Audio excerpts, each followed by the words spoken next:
You have cancer. Miss Bearing, you have advanced metastatic ovarian cancer.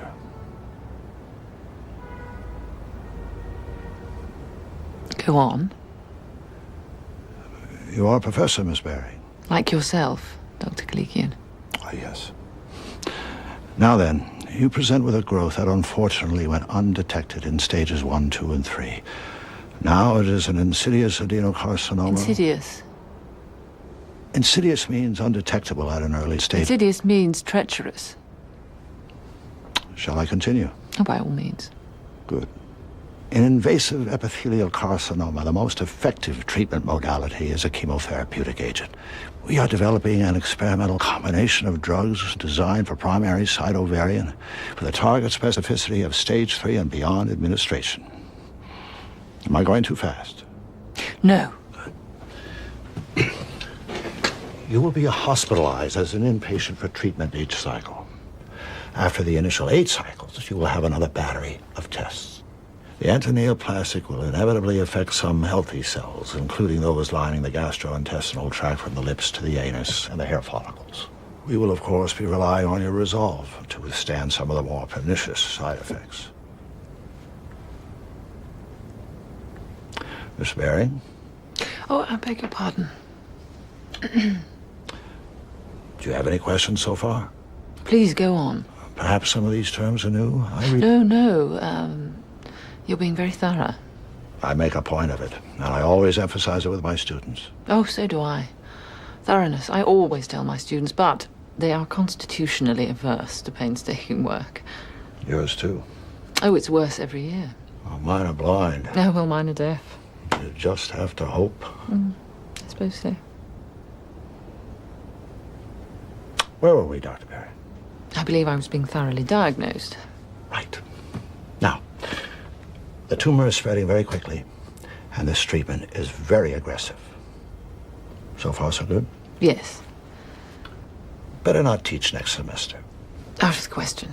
The first week of each cycle, you'll be hospitalized for chemotherapy. The next week, you may feel a little tired. The next 2 weeks will be fine, relatively. It's 8 months like that. This treatment is the strongest thing we have to offer you. And as research, it'll make a significant contribution to our knowledge. Knowledge. Yes. Here is the informed consent form. Should you agree, you sign there at the bottom.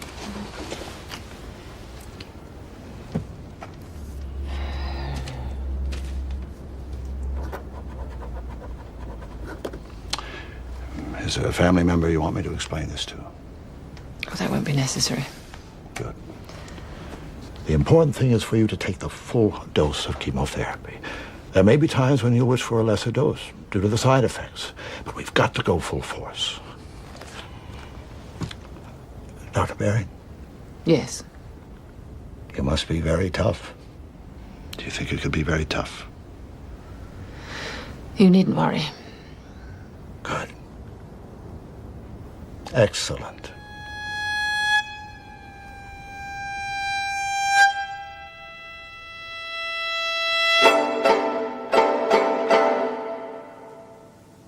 I should have asked more questions, because I knew there was going to be a test. Hi, how are you feeling today? Fine. Great. That's just great. This is not my standard greeting, I assure you. I tend towards something a little more formal, a little less inquisitive, such as, say, hello. But it is the standard greeting here, so I just say fine. Of course, it is not very often that I do feel fine. I've been asked how are you feeling today while I was throwing up into a plastic wash basin. I've been asked as I was emerging from a 4-hour operation with a tube in every orifice, how are you feeling today? I'm waiting for the moment when someone asks me this question and I am dead. I'm a little sorry I'll miss that.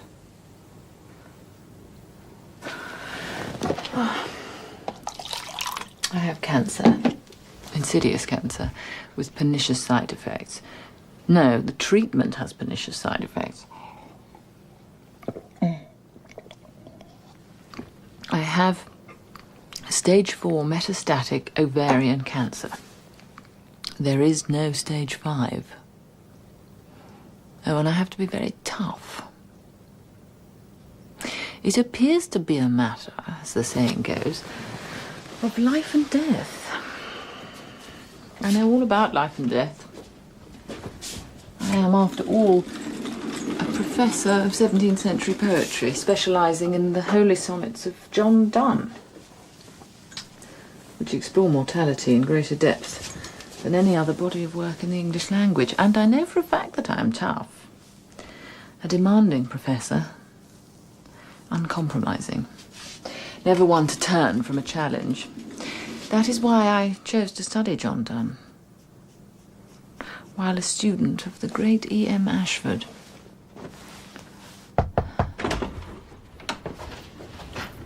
Oh, yes. Your essay on Holy Sonnet 6, Miss Bearing, is a melodrama with a veneer of scholarship unworthy of you, to say nothing of Donne. Do it again. Oh, Begin with the text, Miss Bearing, not with a feeling. Death, be not proud, though some have called thee mighty and dreadful, for thou art not so. You've entirely missed the point of the poem, because I must say you've used an edition of the text that is inauthentically punctuated. In the Gardner edition of the text... But that edition is checked out of the line, sorry. You take this too lightly. This is metaphysical poetry, not the modern novel. The standards of scholarship and critical reading which one would apply to any other text are simply insufficient. The effort must be total for the results to be meaningful. Do you think that the punctuation of the last line of this sonnet is merely an insignificant detail? The sonnet begins with a valiant struggle with death, calling on all the forces of intellect and drama to vanquish the enemy. But it is ultimately about overcoming the seemingly insuperable barriers separating life, death, and eternal life. In the edition you chose, this profoundly simple meaning is sacrificed to hysterical punctuation. And death, capital D, shall be no more, semicolon. Death, capital D, comma, thou shalt die, exclamation mark. If you're going for this sort of thing, I suggest you take up Shakespeare.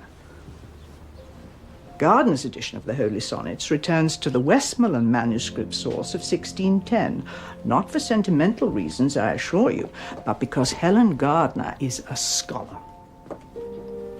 It reads, and death shall be no more, comma. Death thou shalt die.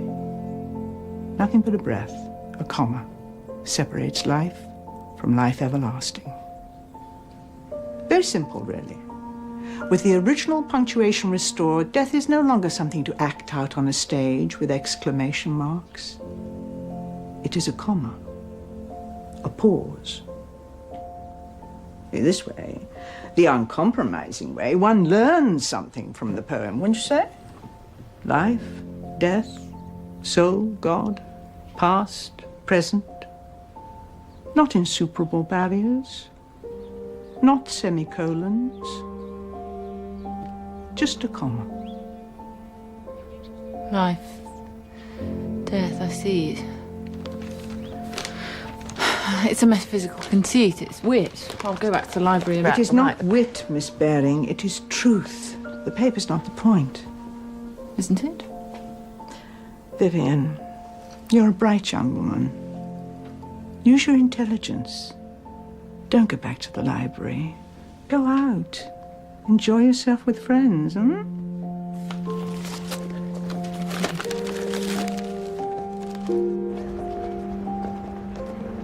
I went outside. It was a warm day. There were students on the lawn, talking about, well, nothing, laughing.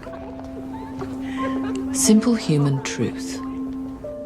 Uncompromising scholarly standards. They're connected. I just couldn't... I went back to the library. Anyway. All right. Significant contribution to knowledge. 8 cycles of chemotherapy. Give me the full dose. The full dose. Every time. The attention was flattering for the first 5 minutes.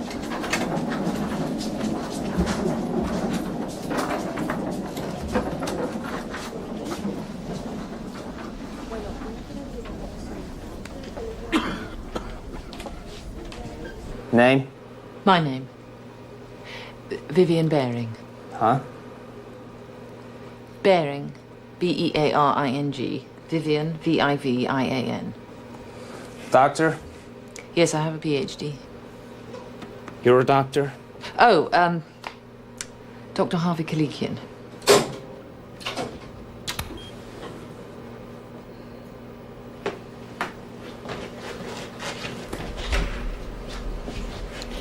I am a doctor of philosophy.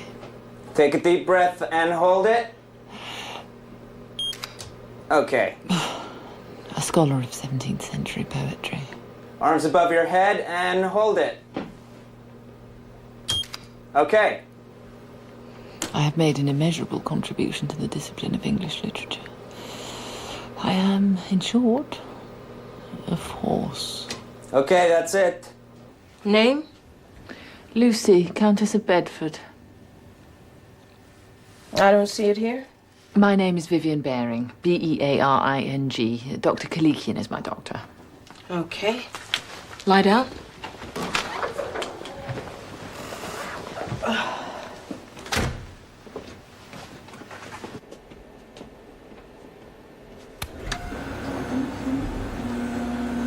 After an astounding undergraduate career, I studied for 3 years with Professor E.M. Ashford, during which time I learned by instruction and example what it means to be a scholar of distinction. As her research fellow, my principal task was the alphabetizing of index cards for Ashford's monumental critical edition of Donne's Devotions upon Emergent Occasions. I am thanked, in the preface, Miss Vivian Bearing for her able assistance.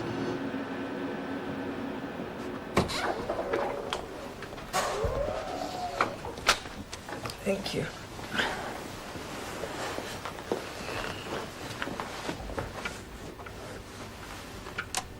Where's your wheelchair? I do not know. I was busy just now. Well, how you gonna get out of here? I could walk. It's not permitted. Well, I do not know. Perhaps you would like me to stay. I guess I gotta go find you a chair. Don't inconvenience yourself on my behalf. It's a 2cc drip. You want to increase that? Sure, yeah, make it 4. Miss Bearing, this is Jason Posner. He's going to do your medical history and ask you a few questions. He's Dr. Kalikian's fellow. Professor Bearing, I'm Dr. Posner, clinical fellow at the medical oncology branch, working with Dr. Kalikian. Sit over here, please. Professor Bearing, I was a student at the university. I took your course in 17th century poetry. Did you? Yes, I thought it was excellent. Well, thank you. Were you an English major? No, biochemistry. But you can't get into med school unless you're well-rounded. And I made a bet with myself that I could get an A in the 3 hardest courses on campus. How'd you do, Jace? Success. Really? A minus. It was a very tough course. Yeah, I'll call you. Okay.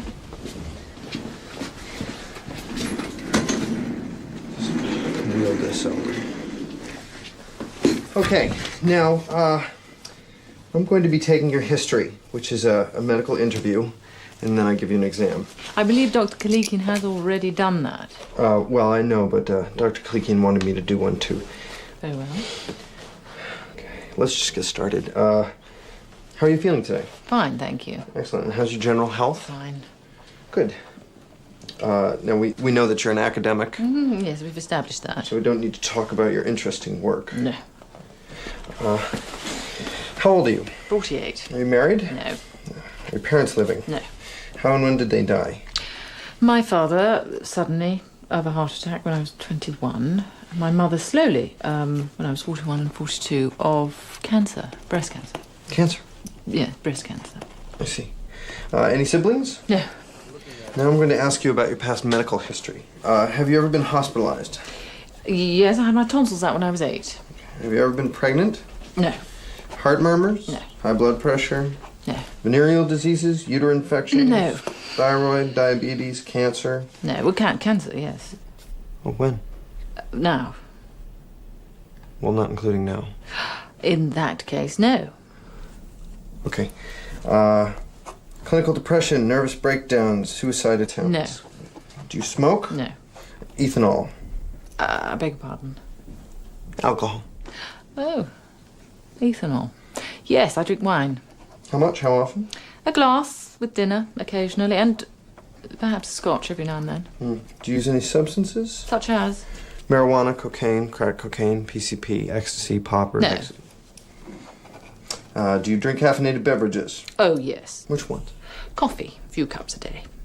Okay. How many? 2 to 6. But I really don't think that's immoderate. How often do you undergo routine medical checkups? Well, not as often as I should probably, but I've felt fine, I really have. So the answer is... Every 3 to 5 years. What do you do for exercise? Pace. Are you having sexual relations? Not at the moment. Are you pre- or post-menopausal? Post. When did your period stop? About 2 years ago. Okay. When did you first notice your present complaint? This time now. Yes.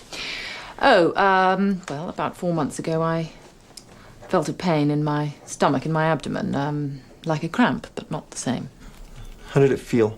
Like a cramp. But not the same. Duller and stronger, I can't describe it. What happened next? Well, I don't know. I started noticing my body, little things. I would be teaching and feel a sharp pain. What kind of pain? Sharp. And sudden. Then it would go away. Or I would be tired, exhausted. I was working on a major project, the article on John Donne for the Oxford Encyclopedia of English Literature.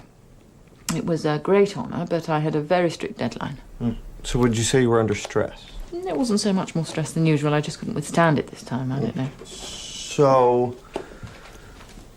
So I went to see Dr. Chin, my gynaecologist, after I'd turned in the article and explained all this. She examined me and sent me to Jefferson, the internist, who sent me to Kalikian because he thought I might have a tumour. And that's it? Till now. That's very interesting. Well, I guess we'll start the exam. Why don't you just sort of lie back and relax. Won't take a minute.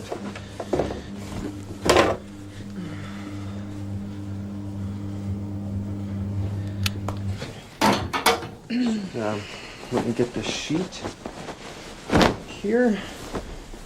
Okay. Okay.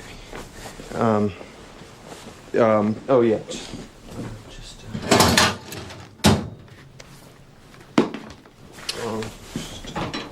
feet in the stirrups here. Okay.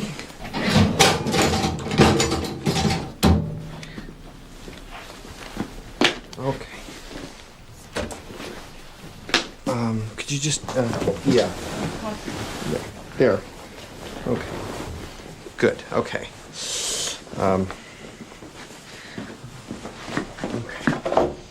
Okay.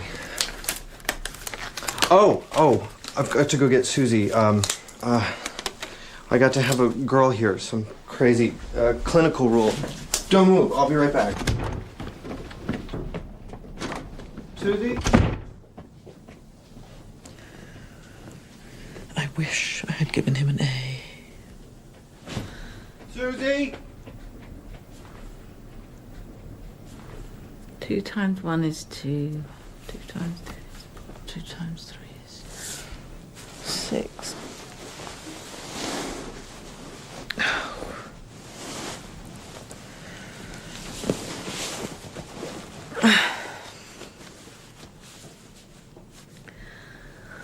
death, be not proud, though some have called thee mighty and dreadful. For thou art not so. For those whom thou think'st thou dost overthrow die not, poor death, nor yet canst thou kill me. Has anybody seen Susie?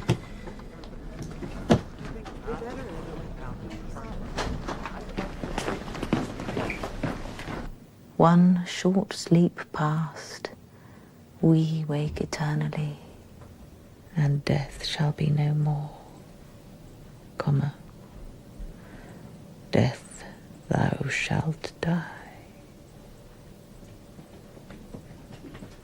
Okay, here's everything. Okay. What is this? Why did you leave her like I had to find you. Now, come on. We're ready, Professor Bearing. Get this on.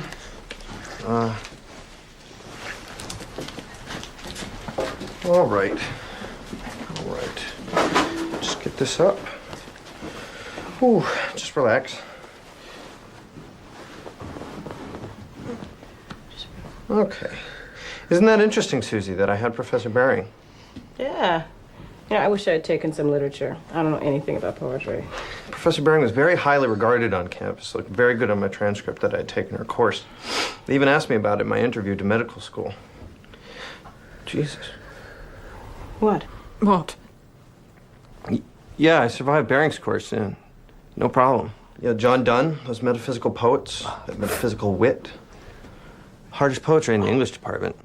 I'd like to see them try biochemistry. Okay. We're almost done. All right. Yeah, okay. That's it. We're done. Okay, I gotta go. Take our feet out of yeah.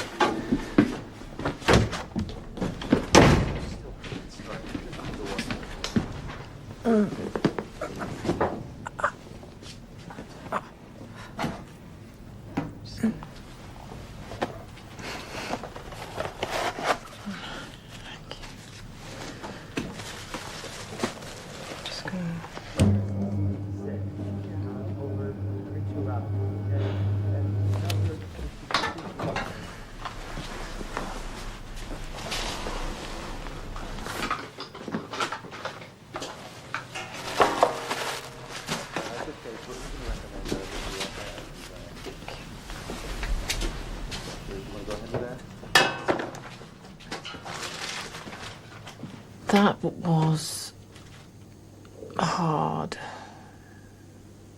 That was...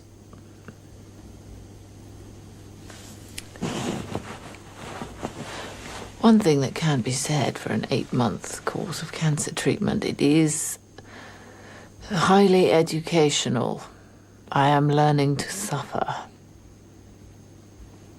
Yes, it is mildly uncomfortable to have an electrocardiogram, but the agony of a colonoscopy sweeps it from memory. Yes, it was embarrassing to have to wear a nightgown all day long. 2 nightgowns. But that seemed like a positive privilege compared to watching myself go bald. Yes, having a former student give me a pelvic exam was thoroughly degrading, and I use the term deliberately. But I could not have imagined the depths of humiliation. Oh,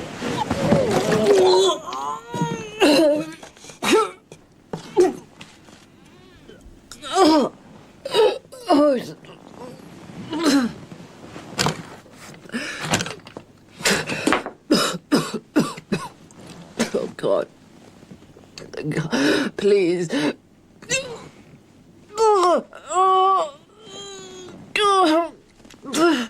Steady. Steady.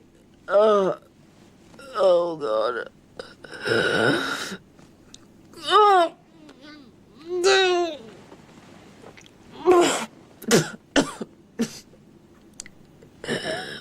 What's left?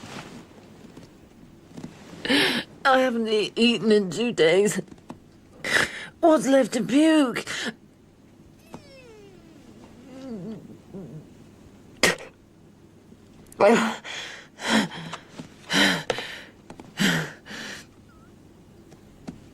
You may remark that my vocabulary has taken a turn for the Anglo-Saxon. God, I'm going to barf my brains out. Oh.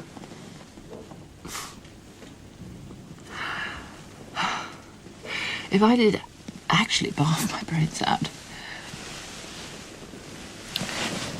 it would be a great loss to my discipline. Of course, not a few of my colleagues would be relieved, to say nothing of my students. It's not that I'm controversial. Just uncompromising.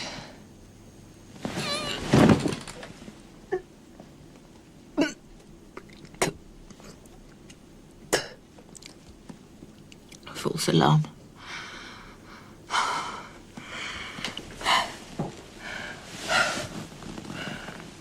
If the word went round that Vivian Bearing had barfed her brains out, well, first, my colleagues, most of whom are my former students, would scramble madly for my position. And then their consciences would flare up. So to honour my memory, they would put together a collection of their essays about John Donne.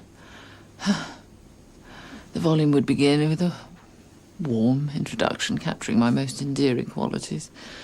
It would be short, but sweet. Published and perished.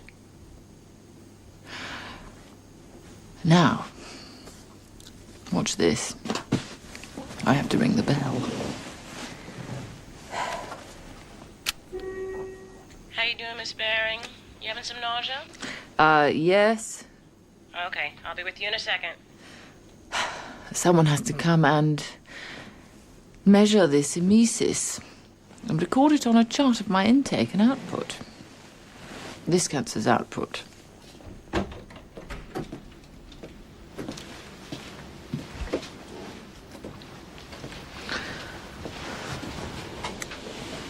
It's about 300 cc's. Is that all?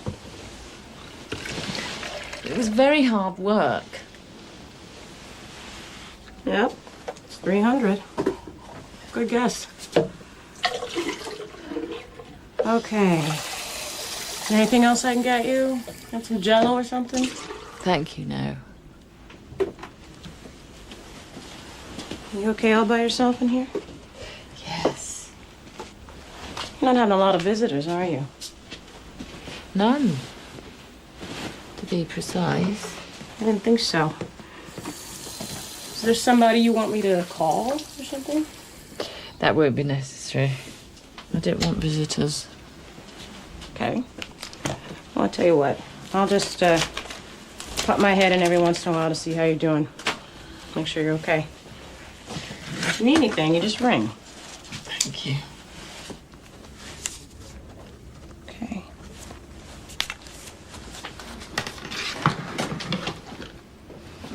You just call.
It weighs, and yet there is so little of it. It goes so slowly, and yet it is so scarce. If I were writing this scene, it would last a full 15 minutes. I would lie here, and you would sit there.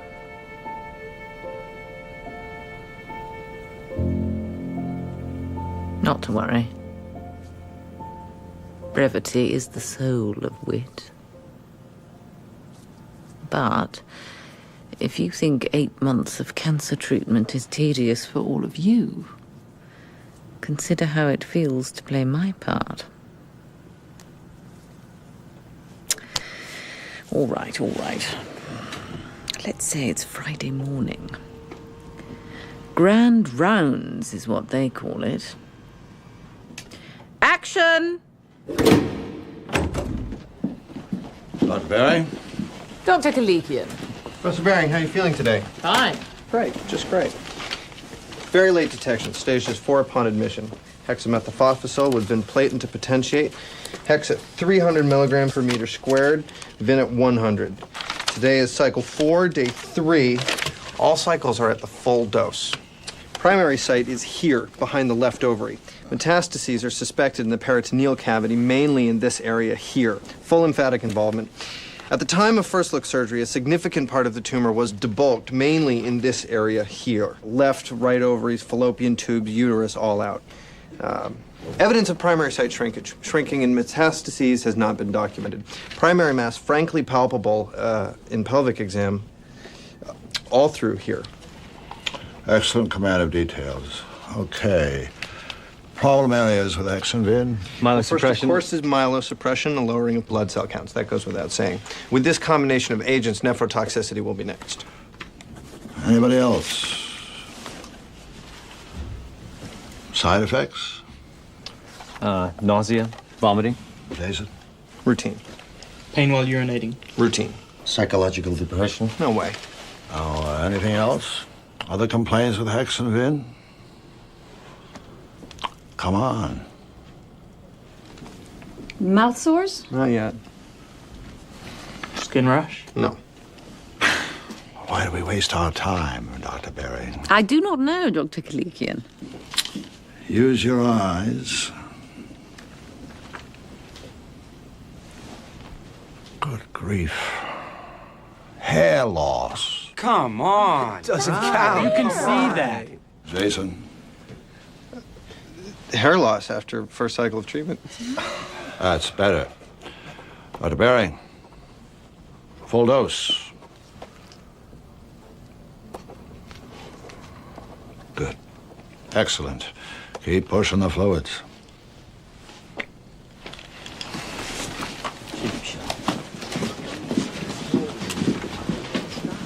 Jason, clinical. Oh, right. Thank you, Professor Bearing. You've been very cooperative.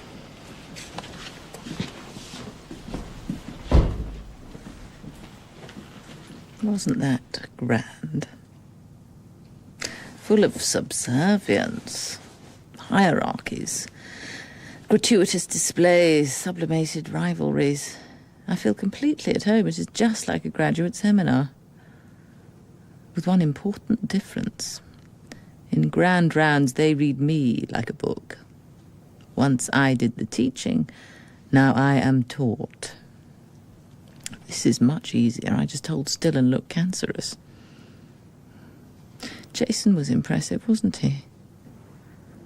I taught him, you know. Nephrotoxicity, kidney poisoning, myelosuppression.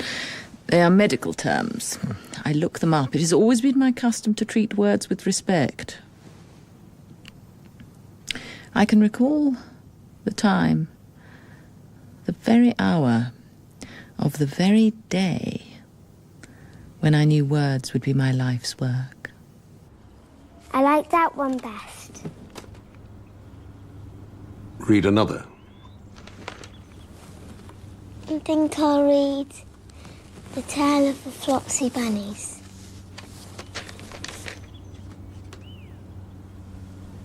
Has little bunnies on the front.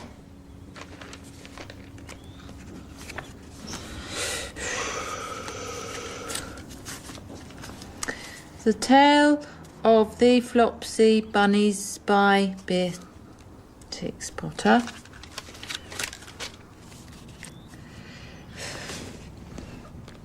It is said that the effect of eating too much lettuce is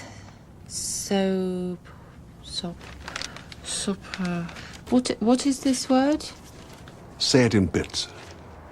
Soporific.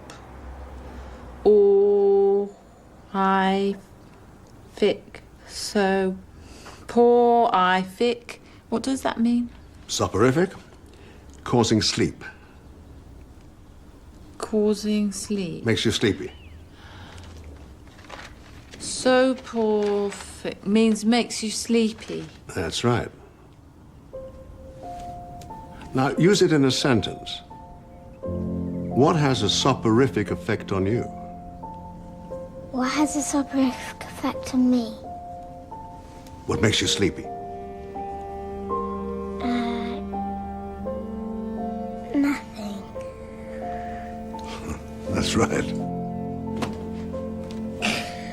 What about you? What has a soporific effect on me? Let me think. Boring conversation, I suppose, after dinner. Me too.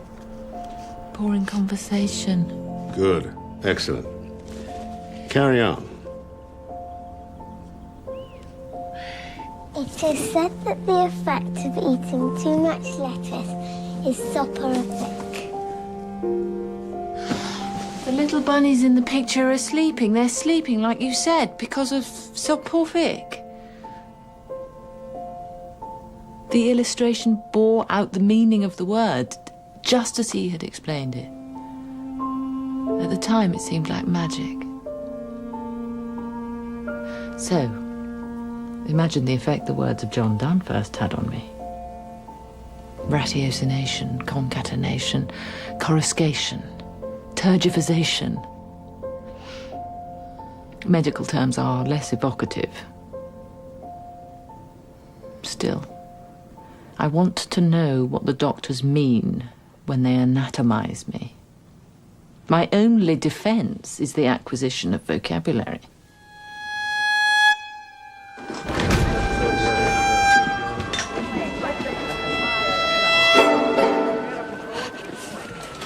Fever.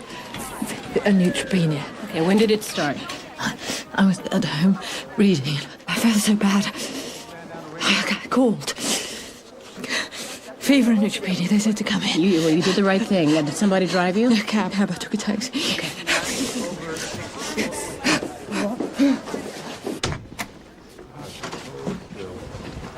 Okay, just sit here a minute. I'll get Jason. He's on call tonight and we need to give you some meds. I'm glad I was here tonight. I'm gonna get you to a bed soon, okay? I'm gonna get you some juice, some nice juice with lots of ice, okay? Lights. I left all the lights on in my house. Don't worry about it. It'll be okay.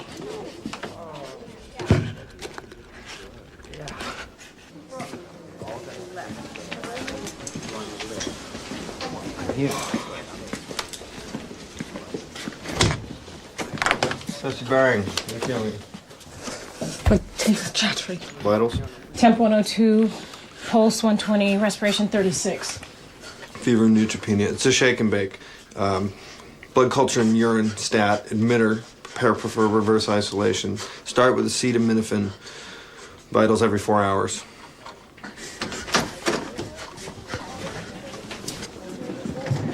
Jason, I think you need to talk to Kalikian about lowering the dose for the next cycle. It's too much for her like this. Lower the dose. No way. She's tough. She can take it. Full dose. Wake me when the counts come from the lab.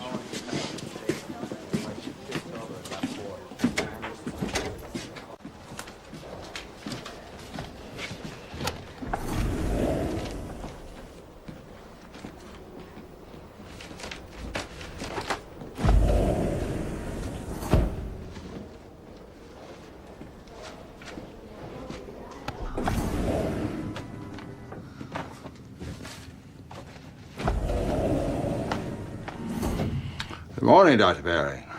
Full dose? Definite progress. Everything okay? Yes. You're doing swell. Isolation's no problem. A couple of days.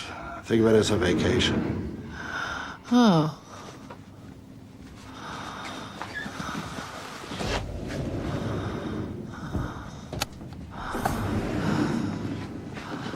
Listen. Oh, okay.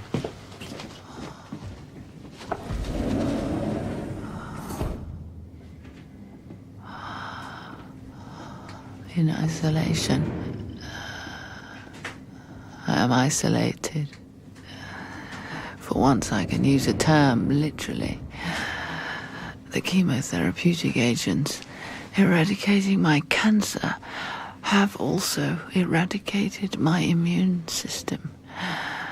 In my present condition, every living thing is a health hazard to me. I really have not got time for this. Particularly healthcare professionals. Just to check the INO sheets for 1 minute takes me half an hour to do precautions. Oh. 5, 7, 11, 250 twice. Okay.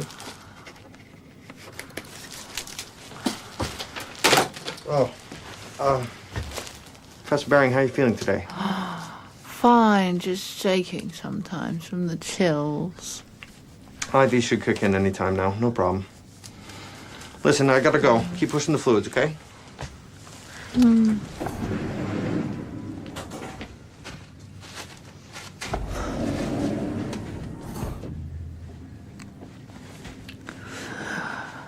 am not in isolation because I have cancer. Because I have a tumor the size of a grapefruit. No. I am in isolation because I am being treated for cancer. My treatment imperils my health. Herein lies the paradox. John Donne would revel in it. I would revel in it if he wrote a poem about it. My students would flounder in it because paradox is too difficult to understand.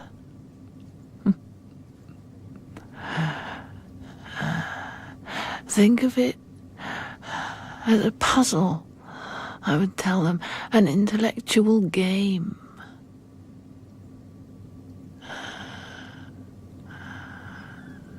Or I would have told them, were it a game, which it is not.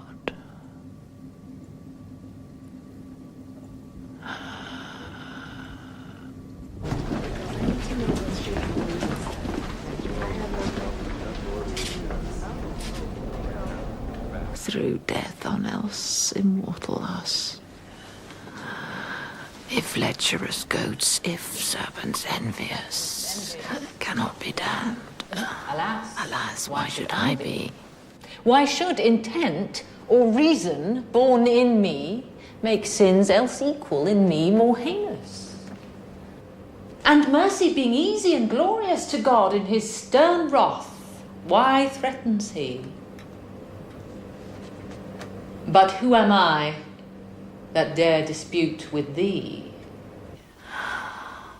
O God, oh, of thine only worthy blood, and my tears make a heavenly Lethean flood and drown in it my sins' black memory. That thou remember them, some claim as dead. I think it mercy if thou wilt forget. A typical prayer would plead, remember me, O Lord. True believers ask to be remembered by God. The speaker of this sonnet asks God to forget. We want to correct the speaker, to remind him of the assurance of salvation, but it is too late. The poetic encounter is over. We are left to our own consciences. Have we outwitted Donne? Miss Bearing. Oh, have we been outwitted? Miss Bearing. What is it?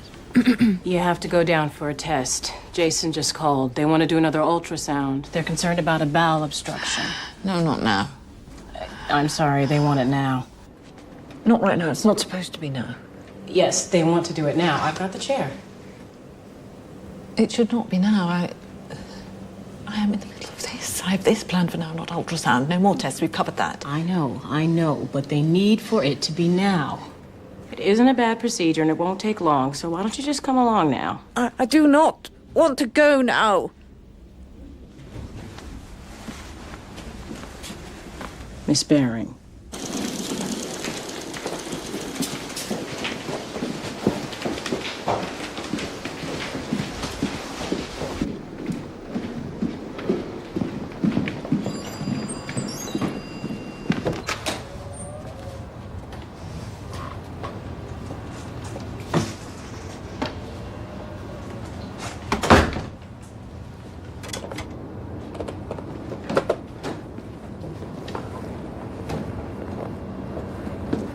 Name?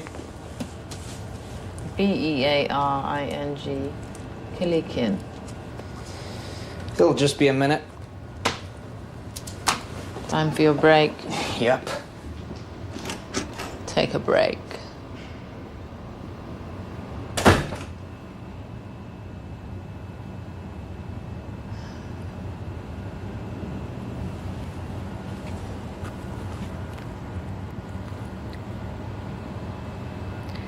This is my play's last scene. Here, heavens appoint my pilgrimage's last mile, and my race, idly yet quickly run, hath this last pace, my span's last inch, my minute's last point, and gluttonous death will instantly unjoint my body and soul. John Donne, 1609. I've always particularly liked that poem. In the abstract. Now I find the image of my minute's last point a little too, shall we say, pointed. I don't mean to complain, but I am becoming very sick. Very, very sick. Ultimately sick, as it were. In everything I have done, I have been steadfast, resolute. Some would say in the extreme. Now, as you can see, I am distinguishing myself in illness. I have survived 8 treatments of hexamethylphosphocil and vinplatin at the full dose, ladies and gentlemen.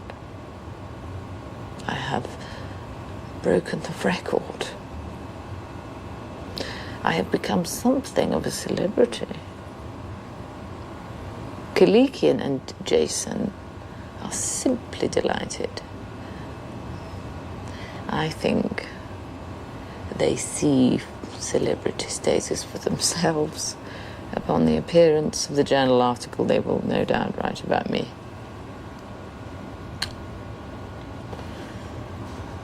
But I flatter myself, the article will not be about me.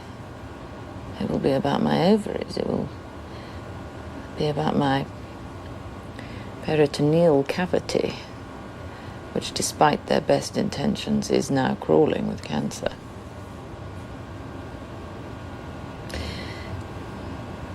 What we have come to think of as me is, in fact, just the specimen jar, just the dust jacket, just the white piece of paper that bears the little black marks.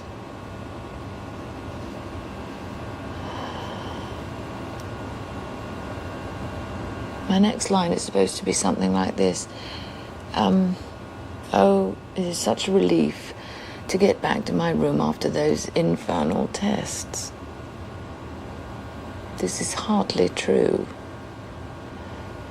It would be a relief to be a cheerleader on her way to Daytona Beach for spring break. To get back to my room after those infernal tests is just the next thing that happens. Oh, God. It is such a relief to get back to my goddamn room after those goddamn tests.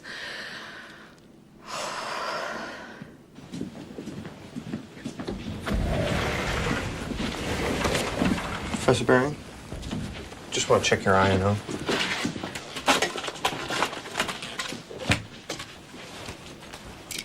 $450, 6.5.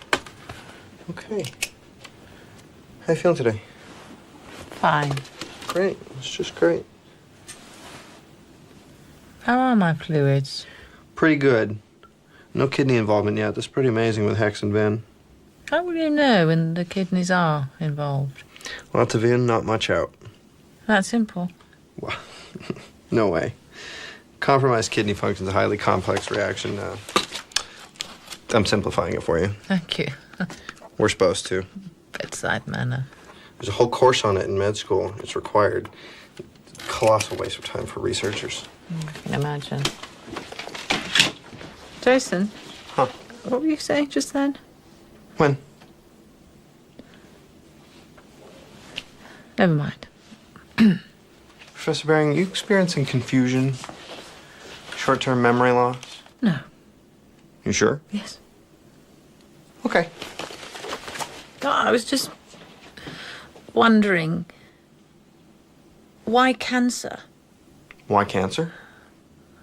Or why not open heart surgery? Oh, well, yeah. Well, why not plumbing? Why not run a lubrac for all the surgeons know about Homo sapiens sapiens? And no way. Cancer's the only thing I ever wanted. Huh. No, really, cancer is... Awesome? Yeah. It is awesome. How does it do it? The intercellular regulatory mechanisms, especially for proliferation and differentiation. The malignant neoplasia just don't get it. Neoplasia. Cancer cells. Yes, that's right. You grow normal cells in a tissue culture in a lab, and they replicate just enough to form a nice confluent monolayer, and then they divide 20 times or 50 times, but eventually they conk out. You grow cancer cells, and they never stop. No contact inhibition whatsoever. They just pile up. They keep replicating forever. It's got a great name. You know what it's called? No, what? Immortality in culture. That sounds like a symposium. It's an error in judgment in a molecular way. But why? Even on a protistic level, the normal cell-cell interactions are so subtle, they take your breath away. It's incredible. It's perfect. So what's up with cancer cells? Smartest guys in the world. The best labs, funding. They don't know what to make of it. What about you? Me? Oh. I've got some things I'm kicking around. Wait till I get a lab of my own. If I can survive this fellowship. The part with the human beings. Everybody's got to go through it, all the best researchers. They want us to be able to converse intelligently with the clinicians, as if researchers were the impediment. Clinicians are such troglodytes. Just cut the crap, I say. Are you going to be sorry when...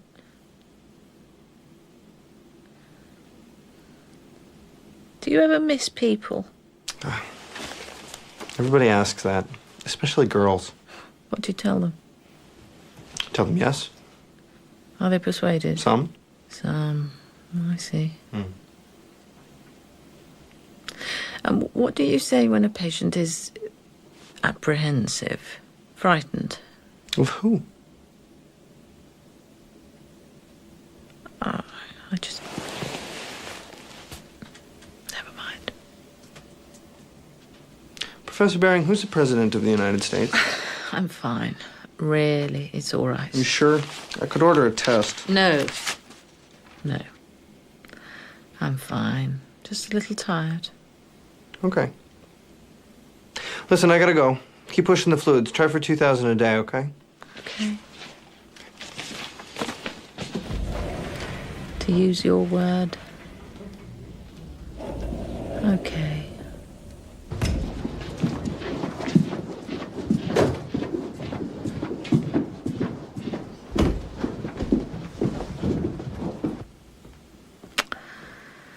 So,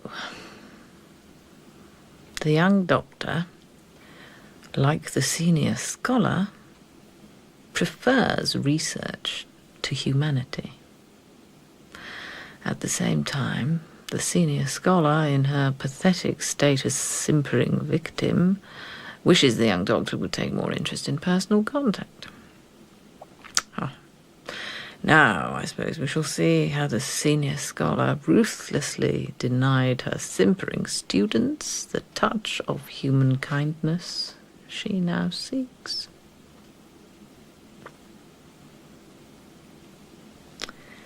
How, then, would you characterize... You! How would you characterize the animating force of this sonnet? Huh? In this sonnet, what is the principal poetic device? I'll give you a hint. It has nothing to do with football. What propels this sonnet? You can come to this class prepared, or you can excuse yourself from this class, this department, and this university. Do not think for a moment that I will tolerate anything in between.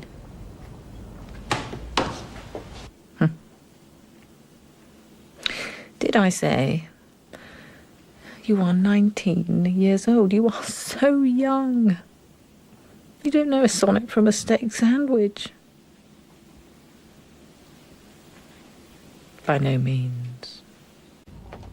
To scan the line properly, we must take advantage of the contemporary flexibility in ION endings, as in expansion.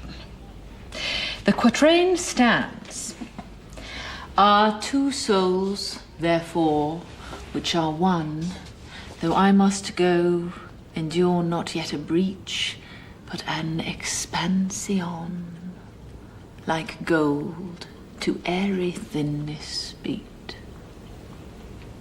Bear this in mind in your reading. That's all for today.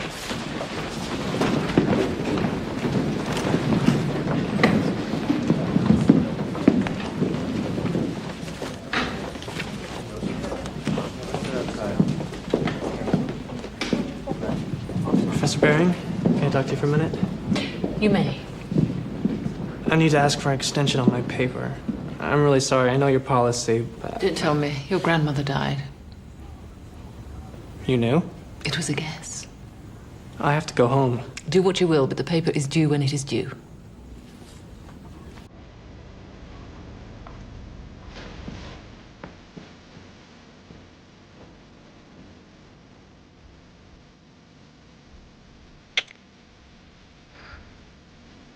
I don't know. I feel so much. What is the word? I look back and I see these scenes and I...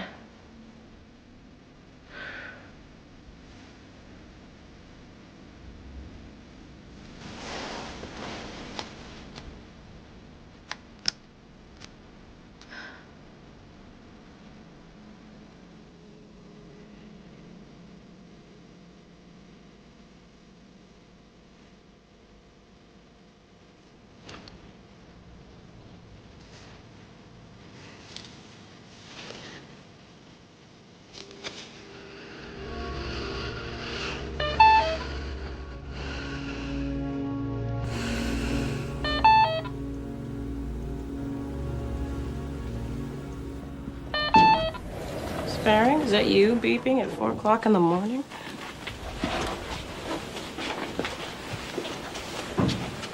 Did that wake you? Sorry, it just gets occluded sometimes. No, I was awake. Where? What's the trouble, sweetheart? Oh, I don't know. Can't sleep? No, I just keep thinking. If you do that too much, you can get kind of confused. I know. I can't seem to figure things out. I'm in a quandary. Having these doubts. Well, what you're doing is very hard. Hard things are what I like best. No, but it's not the same. It's like it's out of control, isn't it? I'm scared. Of course you are. I want to. I don't feel so sure of myself anymore. And you used to feel sure, didn't you? Yes. I used to feel sure. Oh, Vivian, it's okay. It's all right. And it hurts. I know. It's all right. It's all right. Just hold on.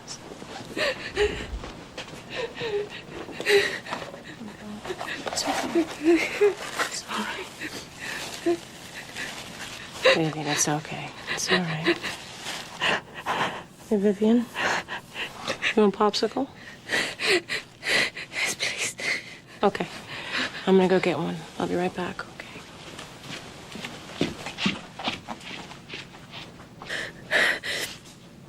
The epithelial cells in my GI tract have been killed by the chemo. The cold popsicle feels good. It's something I can digest, and it helps keep me hydrated. For your information. There you go. Cute.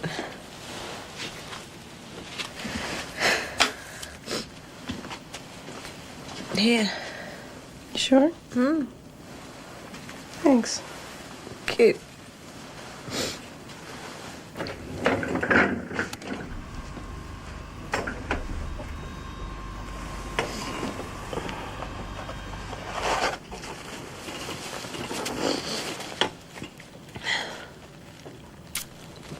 You know, when I was a kid, we used to get these from a truck. The man would come around and he'd ring his bell and we'd all go running over. And then we'd sit on the curb and eat our popsicles. It's pretty profound, huh? Sounds nice.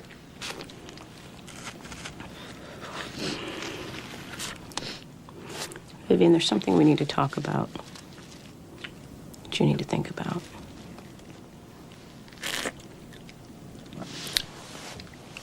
My cancer's not being cured, is it? Mm-mm. They never expected it to be, did they? Well, they thought the drugs would make the tumor get smaller. And it has. It's gotten a lot smaller. But the problem is it started in other places, too. And, I mean, they've learned a lot for their research, and it was the best thing they had to give you. It was the strongest drugs. It's just that there really isn't a good cure for what you have yet. For advanced ovarian. I'm sorry, they should have explained this to you. I knew. You did? I read between the lines. Well,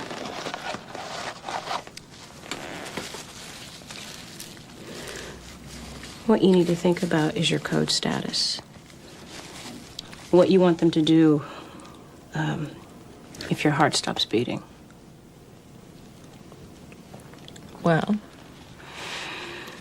Well, you can be full code, which means that if your heart stops, we'll call a code blue, and the code team will come in and resuscitate you and take you to intensive care until you stabilize. Or you can be do not resuscitate, which means that if your heart stops, We'll just let it. You'll be DNR.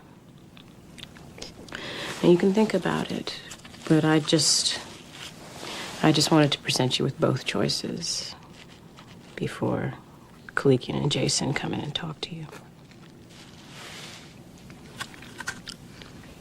You don't agree about this? They like to save lives. So anything's okay as long as the life continues.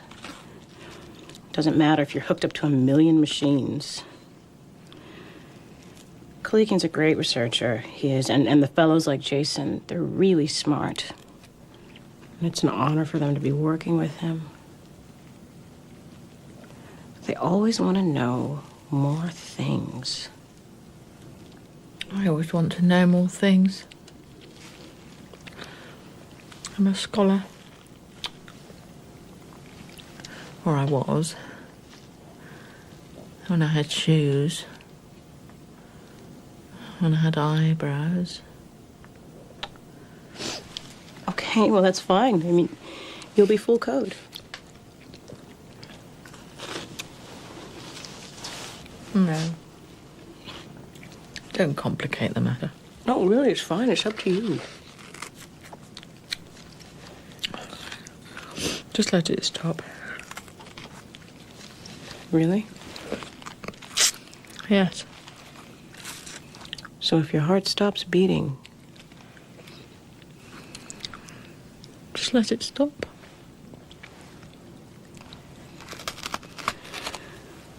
You sure? Yes. Okay. Okay, I'll get Kalikian to give the order and then... Susie. Yeah? You're still going to take care of me, aren't you? Of course I am. Don't you worry, sweetheart.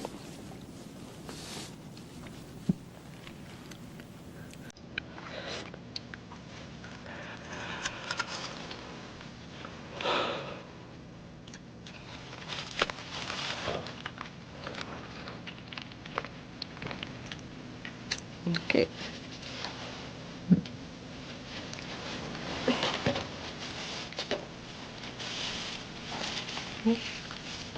Thank you.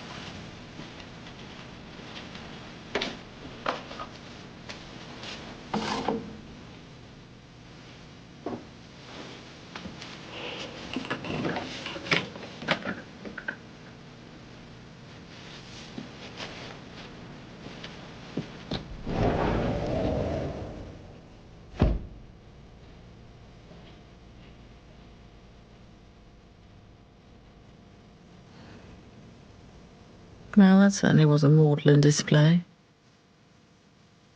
Popsicles, sweetheart. I can't believe my life has become so corny. But it can't be helped. I don't see any other way. We are discussing life and death, and not in the abstract either. We are discussing my life and my death. And I can't conceive of any other tone. Now is not the time for verbal swordplay. Nothing would be worse than a detailed scholarly analysis of erudition, interpretation, complication. Oh. Now is the time for simplicity. Now is the time for, dare I say it, kindness.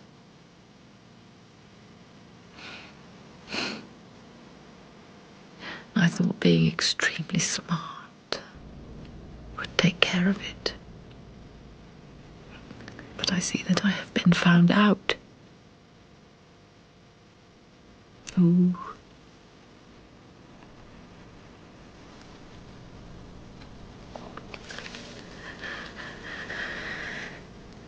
I'm scared.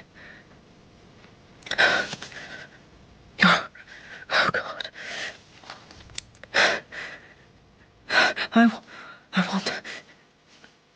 I want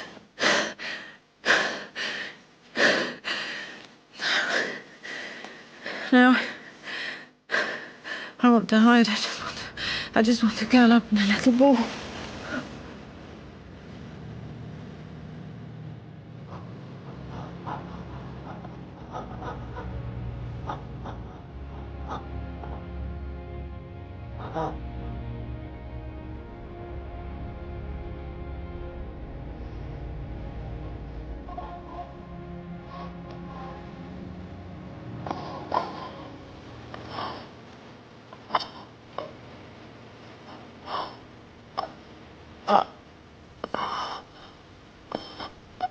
I want to tell you how it feels. I want to explain it. To use my words. It's just as if I can't.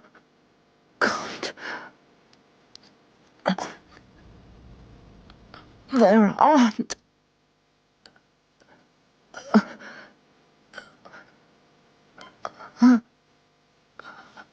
I'm in terrible pain. Susie says, I need to begin aggressive pain management if I'm going to start it. Yet, such a little word.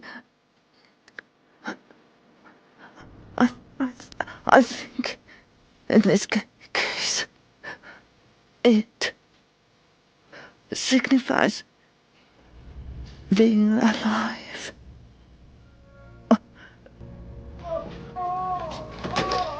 Okay. Okay. We've located Dr. Kalikian, and he's on his way here, and we'll get you some meds. Oh, God, it's so painful. So painful, so much pain. I know, just try and relax and clear your mind. We'll get you patient-controlled analgesic. It's a little pump with a little button, and you press it, and you decide how much medication you want. It's very simple, and it's all up to you. Okay. Dr. Bearing. Susie? It's time for patient-controlled analgesic. The pain is killing her. Dr. Bearing, are you in pain? I don't believe this. I want a morphine drip.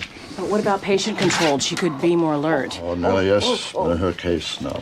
But I think she would really rather... She's earned a rest. Morphine, 10 push now and start at 10 an hour. Dr. Bearing, try to relax. We're going to help you through this. Don't worry. Dr. Bearing. Excellent. Susie.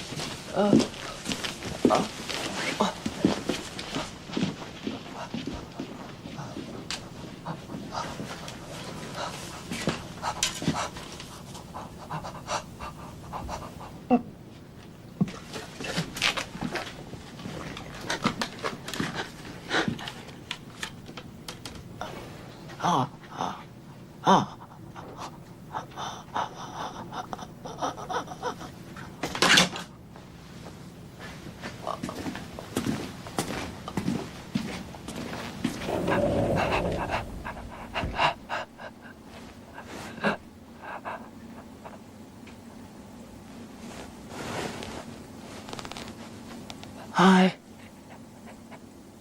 How are you feeling today?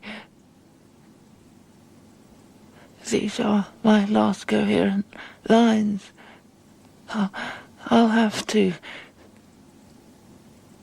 leave the action to the professionals. It came so quickly after taking so long. This is not even time for a proper conclusion.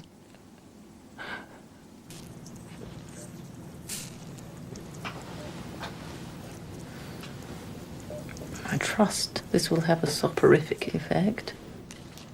Oh, I don't know about that, but it sure does make you sleepy.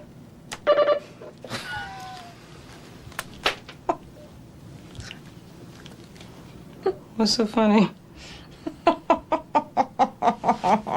What? What?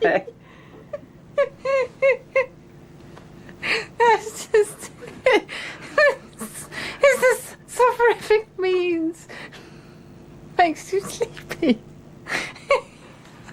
It does? Well, that was sort of dumb. No, it was funny. Yeah, in a dumb sort of way. Oh. Well, I'm glad you explained it to me. I never would have gotten that. I'm a teacher.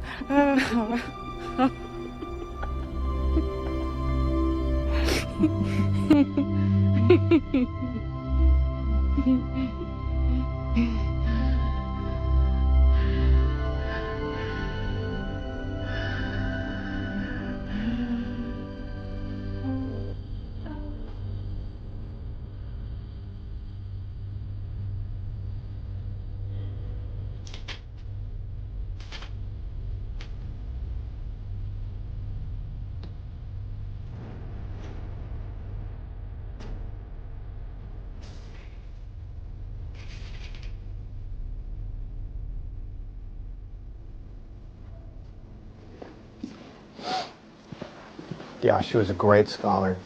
She wrote tons of books, articles. She was the head of everything. People used to hug the walls when she passed.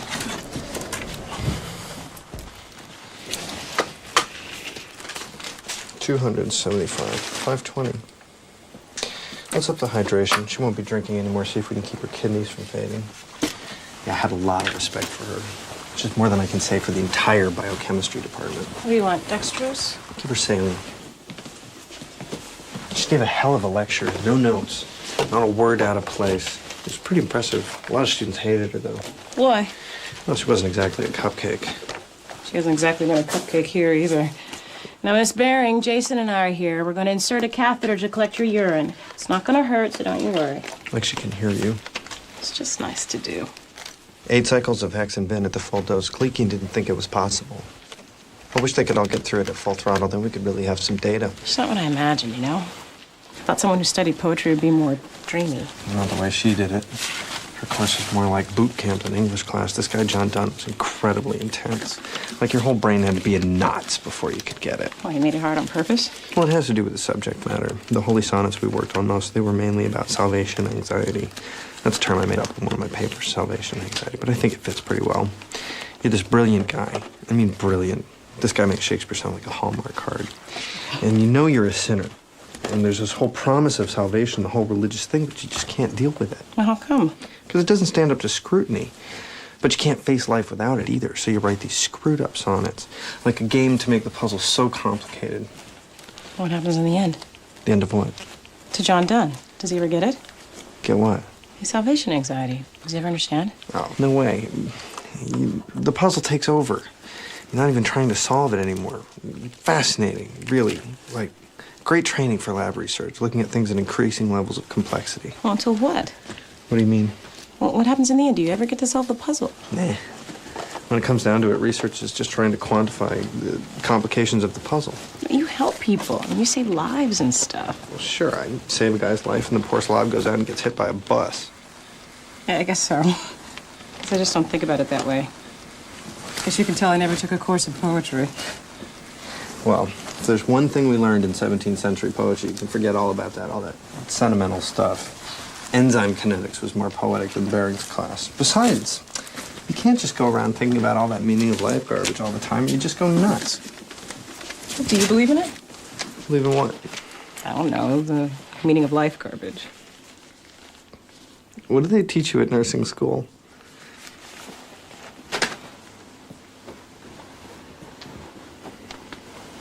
She's out of it.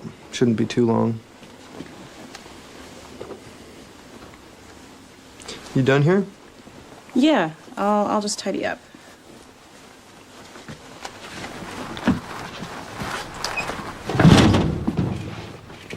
See you. Bye, Jace.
Vivian? Vivian? It's evening. Vivian?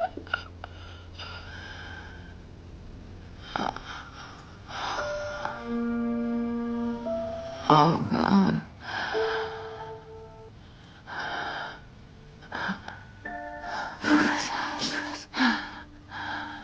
Oh, God. I'm in town visiting my great-grandson, who's celebrating his 5th birthday. I went to see you in your office, and they directed me here. I've been walking all over town. I'd forgotten how early it gets chilly here. Oh, I feel so bad. Yes, I know you do. I can see. Oh, dear. Oh, there.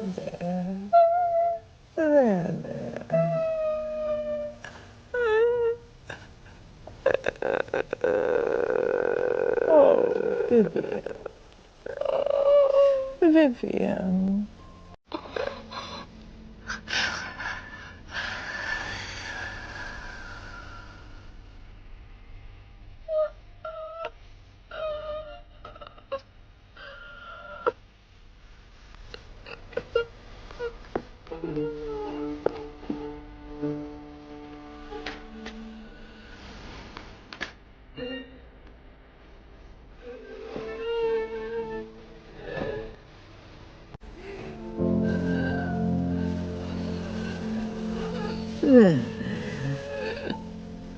There, Vivian.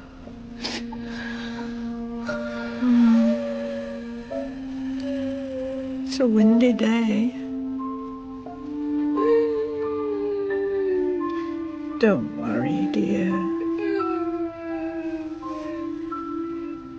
Let's see. Shall I recite something to you? Would you like that? Or recite something by Donne?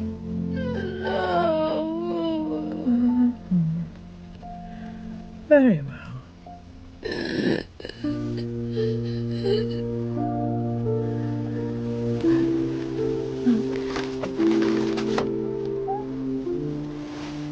Let's see.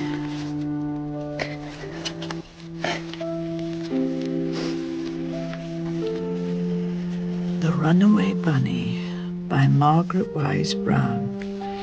Pictures by Clement Hurd.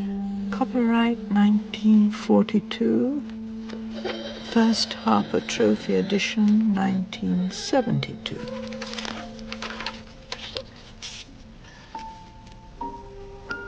Once there was a little bunny who wanted to run away. So he said to his mother, "I'm running away." "If you run away," said his mother, "I will run after you, for you are my little bunny."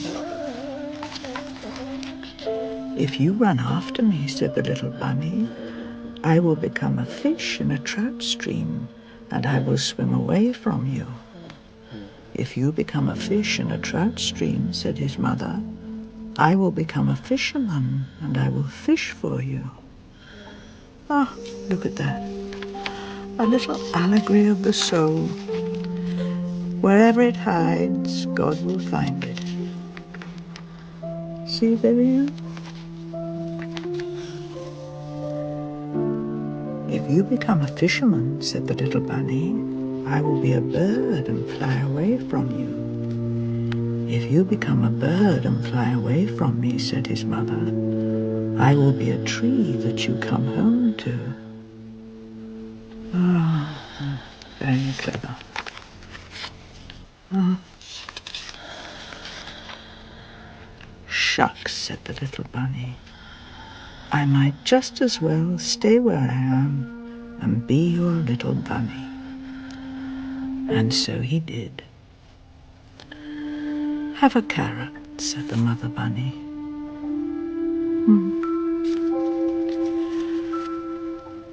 Wonderful.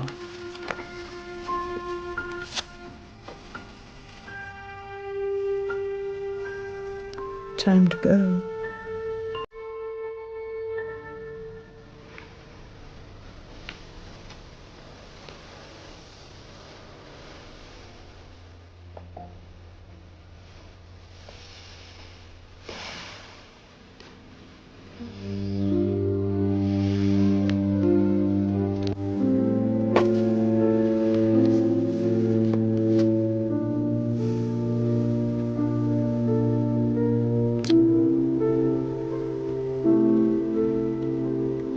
And flights of angels sing thee to thy rest.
Professor Bearing, how are you feeling today? 3 p.m. IV hydration totals. 2,000 in, 30 out. Oh, well, that's it. Kidney's gone. Professor Bearing? Highly unresponsive.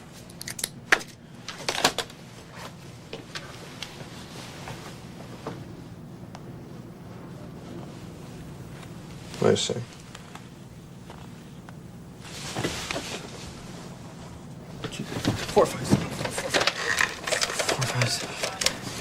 Code Blue, room 707. Code Blue, room 707. Dr. Posner, P-O-S-N-E-R. Hurry up.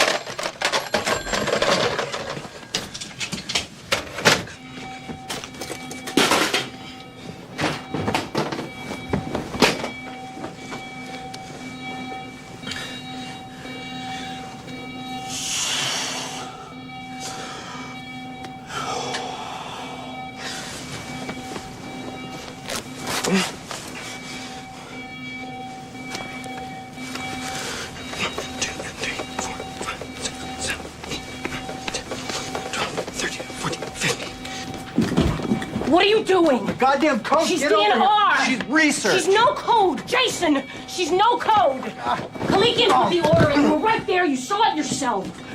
God, the code. 4575. Cancel code, room 707. Sue Monahan, primary nurse. No, Dr. I Posner's. got it. I got it. No. Get out of the way. The Have the patient staff is no move out. code. She's DNR. Let's go. Let's move it. The patient is DNR. Okay, unit staff, clear. She's listen. Back away do from the not bed. resuscitate. Put the machine on. Let's go. The patient There's is no pulse. code. No pulse. Doctor, Get that board under. Let's roll it. Hey, ready? Get the board under. Stop it. He's charging. Listen. Give her 1 milligram of ethanol. Keep it going. Bicarbonate. Stop doing this. Stop. Hey, Do not resuscitate. She's no code. Move out the way. Go. Stop it. Still no reading. No pulse. Hey, Clear. Hey, listen. I made a mistake. No code. The patient is no code. Who the hell are you? I'm Sue Monahan. I'm the primary nurse. Let me see the goddamn chart. The patient is no code. Just get away from her. Do not resuscitate. Kalikian. The order was put in yesterday. It's a doctor screw up. What is he, a resident? Got us up here on a DNR. Call the code and a no code.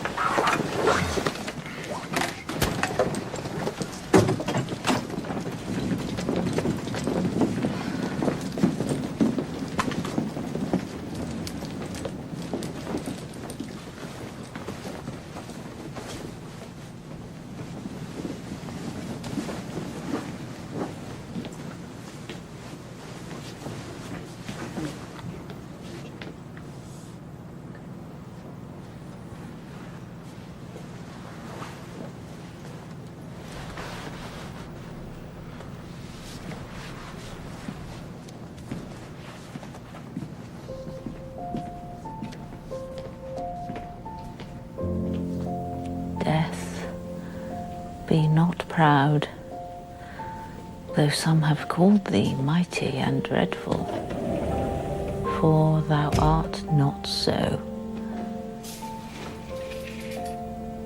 For those whom thou think'st thou dost overthrow die not, poor death, nor yet canst thou kill me.